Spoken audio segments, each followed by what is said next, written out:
Hi folks! So a lot of you have been asking me questions about PCOS ever since I've been giving hints about my own pregnancy, and I possibly could not respond to each and every single person. So I thought, let's make a video where I answer all the questions so that I don't have to do it over and over again. So I have the questions down here. I'm just going to read those out and answer them one by one. I think I have PCOS. How do I handle it? So the first thing that anyone who's in this position needs to do is understand what PCOS means. It stands for polycystic ovary syndrome, and I've written a blog post. The link is down below in the description. Please check it out. It has all the information, but just to give you an overview, your body is unable to turn the huge chunks of sugar that you're consuming into stored form. So basically what's happening is that you have all this excess sugar, which is leading to hormonal imbalance, giving you hair on your face, upsetting your cycles, etc., etc. People keep confusing PCOS with insulin resistance. People get PCOS because they have insulin resistance, but people can also be seeing symptoms of PCOS without really being at a stage where they have PCOS themselves. What a lot of doctors are doing now is, instead of giving pills that regulate hormones, they're giving pills that regulate insulin, which is the hormone that basically converts sugar into stored form. So you need to understand at what stage you're at. Do you just have insulin resistance, or are you really at that stage where you have PCOS and it's affecting your fertility? Those are two separate things. Can this be cured? PCOS is not a disease. It's not something that needs to be cured, and it's not something that can go away. Once you've had insulin resistance, you're going to have it for the rest of your life. I'm sorry, there's no other way around it.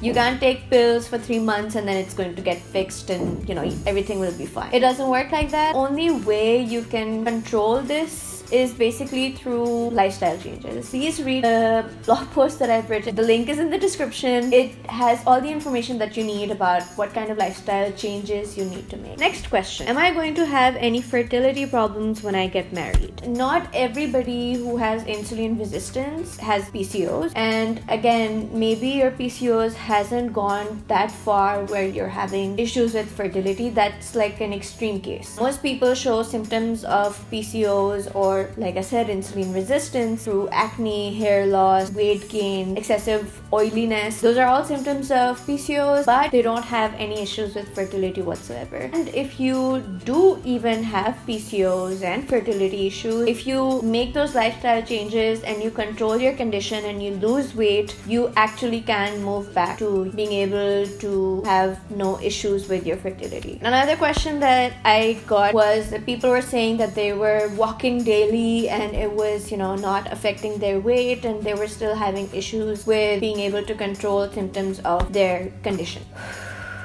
If you want to control your sugar levels, you need to make sure that you're doing two things right. The first is that you're not consuming large chunks of sugar in one go, which means you need to stop having anything that's made out of wheat and dairy products. They're extremely high in glycemic index, which basically means as soon as you consume them, they immediately convert into huge chunks of sugar. Compared to protein or other forms of sugar, where the food that you eat, it releases sugar into your body at a slower pace, these items, they do it at a very quick pace, and that means that your body has a lot of sugar all of a sudden and it can't convert it into stored form. That's what's leading to all these problems. So there are alternates available in the market. I have also shared a diet plan, which is again in the link in the description. Please take a look. There's a sample diet plan there, and then there are also tips on what you can do and how you can change your diet. And then there are alternates available in the market. So instead of having normal wheat flour, you could try almond flour. Just eat things made out of that. And for milk, try soy milk or almond milk. And I've been having soy milk for a while and I feel great. So your symptoms wouldn't completely disappear. It's not like the facial hair will go away. One day you wake up and you're like, oh my god, I don't have facial hair anymore. That doesn't happen. But it can go down. Overall, your cycles might get normal and you'd start feeling that your body weight's going down or it's stable, and things would start looking better for you.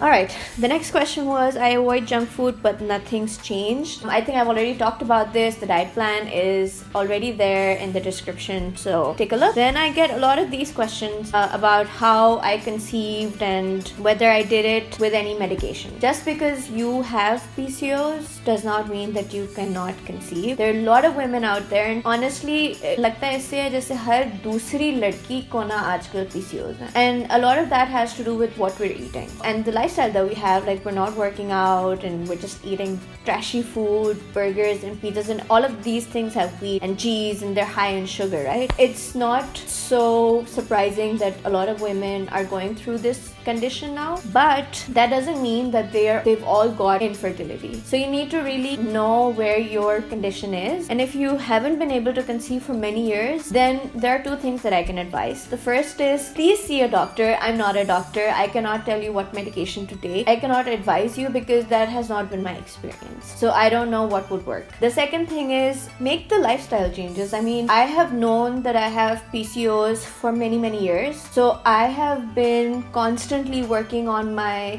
fitness. I've been working out. I have been keeping my diet very controlled and very healthy for a very long time. So I was never in that place where I had to resort to medication. Alhamdulillah, my experience has been much smoother that way. But if yours hasn't been, then you cannot just rely on medication alone. You need to make those lifestyle changes, and that's all the research that I've read as well, where people have been telling stories about how they couldn't conceive and they had been taking medications, but it was only until they made those lifestyle changes, they lost their weight, they fixed their diet, and that's, you know, when they were able to conceive again. It's not like you cannot absolutely conceive again, it's just that you need to make an effort.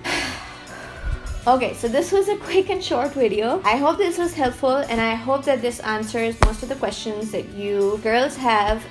You've been asking me again and again. The links to the blog posts are in the description below. If you liked the video and you thought that the content was good, give me a thumbs up, and if you have any more questions, let me know and I'll try my best to answer them as soon as I can. With that, it's Sumayah out.